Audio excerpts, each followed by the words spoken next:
intuito desse monitoramento ilegal? Eu me pergunto.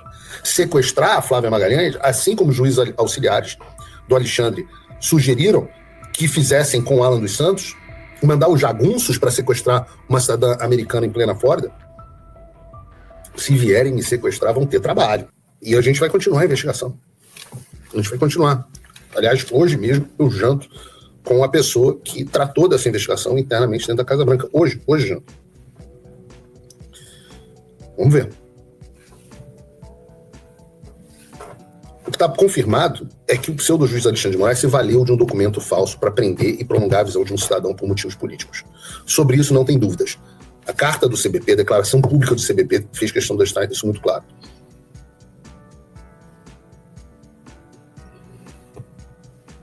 Eu fico perguntando, será que o Trump perguntar, ou o Marco Rubio perguntar sobre isso para o Mauro Vieira, o que acontece?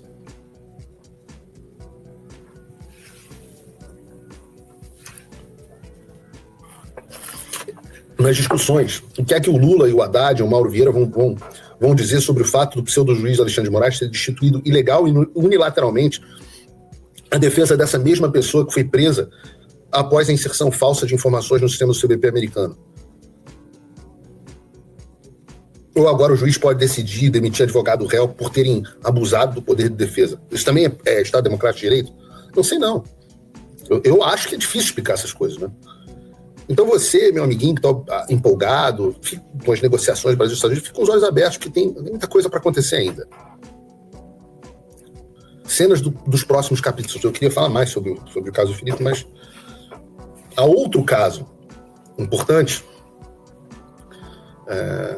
porque eu digo, você vai acumulando inimigos, você vai acumulando abusos. E o Alexandre tentou dar muitos passos maiores que a perna. Não só no caso do Felipe Martins, mas nós tivemos também nos últimos dias o caso da Flávia Magalhães. Se você não lembra do caso dela, eu já trouxe o advogado dela aqui no programa, e a própria Flávia, e eu faço aqui, eu cito o caso, citei também o caso da Flávia nas minhas audiências no Congresso, eu faço aqui uma recapitulação. No dia 15 de junho de 2023, a Flávia, que é uma brasileira, mas é uma cidadã americana que mora nos Estados Unidos, fez um post criticando o Alexandre de Moraes. Na verdade, acho que ela fez um post criticando as urnas eletrônicas, não, assim. Acho que ela fez um Brasil Stone, uma coisa assim. E essa foi uma postagem feita em solo americano, em uma rede social americana e por uma cidadã americana. Então, uma pessoa que está completamente coberta pelas leis e pela Constituição dos Estados Unidos, inclusive no que tange a liberdade de expressão. No entanto, algumas semanas depois, ela descobriu que a conta dela no X havia sido banida por uma decisão judicial brasileira. A vida dela continuou, e em dezembro de 2023, por razões médicas, ela decidiu ir para o Brasil. Muitas vezes a gente vai para o Brasil, é uma coisa que eu obviamente não vou, mas muitos de nós que moramos nos Estados Unidos vamos ao Brasil para tratar de saúde, porque a saúde aqui nos Estados Unidos é uma bosta. É uma bosta. Não é que a saúde toda é uma bosta, né? Mas é ruim você... Sei lá, a gente não gosta. A gente gosta do nosso médico no Brasil. Se você tem plano de saúde, né, se você tem acesso a médicos privados no Brasil, o SUS, obviamente, não é bom. Mas se você tem acesso a médicos privados no Brasil, você prefere se tratar no Brasil. E essa pior é que é verdade isso para a maioria dos brasileiros. Que se tem alguém aqui no chat que mora nos Estados Unidos e vai fazer tratamento médico e dentário no Brasil, fala aqui, mas enfim, ela decidiu ir ao Brasil. E aqui começou uma surpresa, porque quando ela chegou em Recife, ela descobriu uma notificação da Polícia Federal dizendo que o passaporte dela era falso.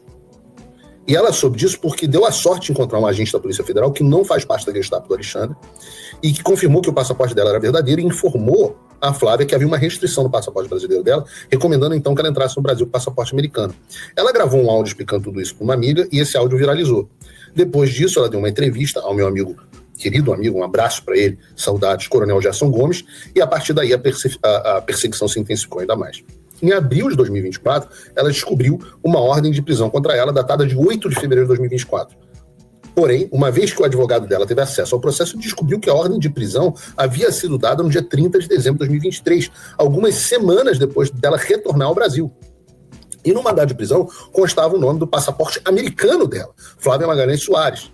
Talvez percebendo que a cagada tinha ficado evidente demais, em janeiro de 2024, o Alexandre muda o mandado de prisão e adiciona também o passaporte brasileiro dela. Um mês depois, a Flávia vai e participa de uma manifestação na Flórida.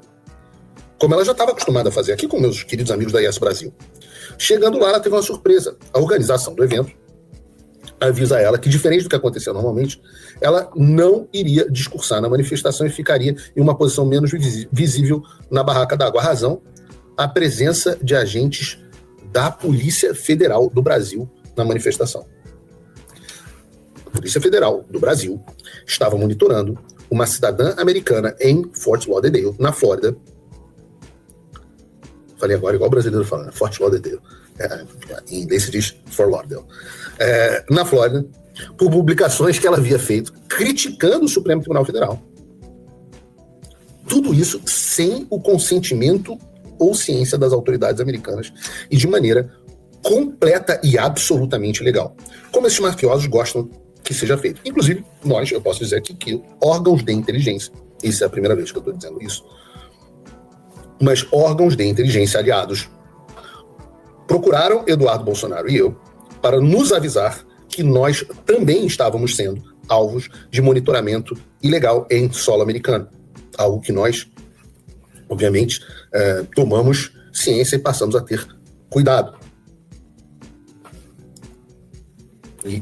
Isso é algo que nós nunca dissemos publicamente, mas é a verdade. Nós recebemos informações de que também estávamos sendo alvo de monitoramento, inclusive, pessoalmente, ilegais por agentes da Gestapo brasileira. E outros. Eu espero que eles tenham me visto nu, e tenham se deparado com o meu enorme pênis e falado, caramba, esse cara aqui, é melhor a gente sair fora. Que me monitorem de perto e vão falar assim, porra, que maluco, é pica. Quebraram todos os meus sigilos. Eu, por mim, projeto OnlyFans, vou só malhar mais para melhorar o shape, mas o projeto OnlyFans é inevitável. Fato é que a Flávia relata que havia diversos agentes da Polícia Federal, sendo que um específico ficou rodeando a barraca de água e monitorando o que ela estava fazendo. Para a sorte da Flávia, um homem chegou para cumprimentá-la, porque havia visto a Flávia dar a entrevista do Coronel Gerson, e então ela pediu que ele ficasse ali na barraca d'água, impedindo até que ela estivesse sozinha na presença dos agentes da Polícia Federal. Agora, vejam só o grau de distopia que nós estamos vivendo. Na última quinta-feira, o advogado da Flávia Magalhães, que já entrevistamos aqui, o Dr. Paulo Faria, teve acesso aos autos do processo, finalmente, e lá havia um documento da coordenação geral da Polícia Internacional da Polícia Federal, cujo assunto era um mandado de prisão contra ela datado em 8 de janeiro de 2024. Juntando esses fatos, nós temos uma cidadã americana que foi perseguida por fazer postagem na internet, que só não foi presa no Brasil porque encontrou um agente da Polícia Federal que não se rendeu ao regime e alertou para que ela entrasse no país com passaporte americano. Ela que foi alvo de um mandado de prisão e um mês depois estava sendo monitorada em solo americano pela Polícia Federal. Qual era o intuito desse monitoramento ilegal? Eu me pergunto. Sequestrar a Flávia Magalhães, assim como os juízes auxiliares do Alexandre sugeriram que fizessem com o Alan dos Santos, mandar os jagunços para sequestrar uma cidadã americana em plena Flórida? Se vierem me sequestrar, vão ter trabalho. Vão ter trabalho. As evidências são muito graves. Primeiro, a gente está falando aqui em fraude em documentos oficiais de uma agência federal americana, no caso Felipe Martins, e agora nós estamos falando de uma possível interferência policial brasileira contra uma cidadã americana dentro de território dos Estados Unidos. Na última segunda-feira, essa semana, a Flávia divulgou que, algo que gentilmente, obviamente eu já tinha conhecimento, mas ela tornou público, o fato de que os advogados do Elon Musk entraram em contato com ela, colocando uma equipe à sua disposição para defendê-la, inclusive na Justiça dos Estados Unidos.